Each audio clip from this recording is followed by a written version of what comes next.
Hello students. पाठ्य पुस्तक वसंत का पाठ 2 लाख की चूड़ियां हम पूर्व में पढ़ चुके हैं।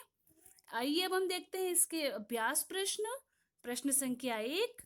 बचपन में लेखक अपने मामा के गांव चाव से क्यों जाता था और बदलू को बदलू मामा न कहकर बदलू काका क्यों कहता था? उत्तर। लेखक अपने मामा के गांव बड़े चाव से जाता था क्योंकि जब वह वहां से लौटता तो उसके पास ढेर सारी गोलियां होती थी।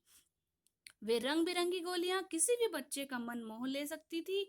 उसे ये गोलियां बदलू नामक मनिहार से मिलती थी। गांव के रिश्ते के मुताबिक लेखक को उसे बदलू मामा कहना चाहिए था, परंतु उस गांव के दूसरे बच्चों द्वारा बदलू काका संबोधन सुनकर लेखक भी उसे बदलू काका ही कहा करता था। प्रश्न संख्या 2। वस्तु विनिमय क्या है? विनिमय की प्रचलित पद्धति क्या है? विनिमय अर्थात लेन देन। तो उत्तर। खरीद फरोख्त का अर्थात खरीदने और बेचने का सबसे पुराना तरीका एक वस्तु के बदले दूसरी से अदला बदली करना है।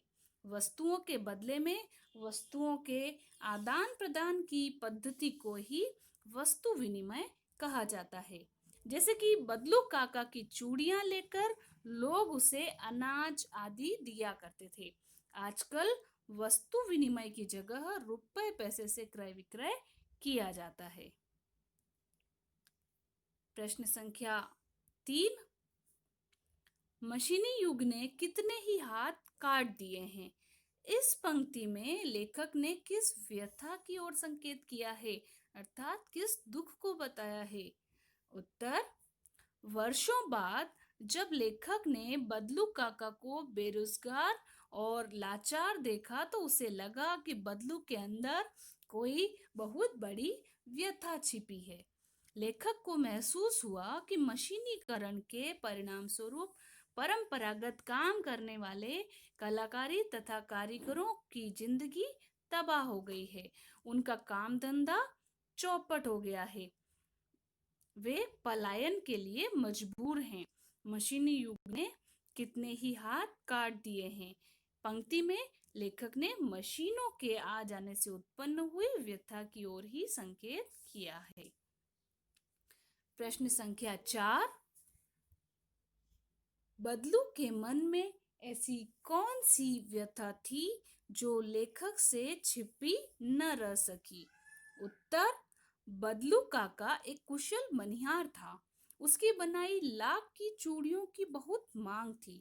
उसका जीवन ठीक ठाक चल रहा था, मगर मशीन से बनी कांच की चूड़ियों के प्रचार ने उसका धंधा चौपट कर दिया। उसकी बनाई लाख की चूड़ियों को अब कोई पूछता तक नहीं था। बदलू अब बेरोजगार हो गया था और कोई अन्य काम न जानने के कारण अपनी जीविका चलाना यानी अपने जीवन को जीने के लिए जो कमाई की जाती है तो चलाने के लिए पहले की भांति समर्थ न था। कांच की चूड़ियों के चलन से उसके मन में ऐसी व्यथा थी, ऐसा दुख था जो लेखक से छिपी न रह सकी। प्रश्न संख्या 5। मशीनी युग से बदलू के जीवन में क्या बदलाव आया? उत्तर। मशीनी युग से बदलू के जीवन में मानो भूचाल आ गया था। उसका मनीहारी का परंपरागत पेशा छिन गया था। वर्षों की तपस्या नष्ट हो गई। कांच की चूड़ियों ने उसकी कलाकारी और कारीगरी को कहीं का नहीं छोड़ा।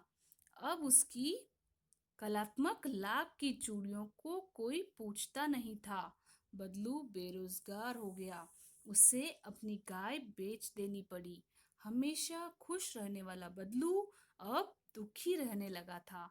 उसे गरीबी और बेरोजगारी का जीवन जीना पड़ रहा था।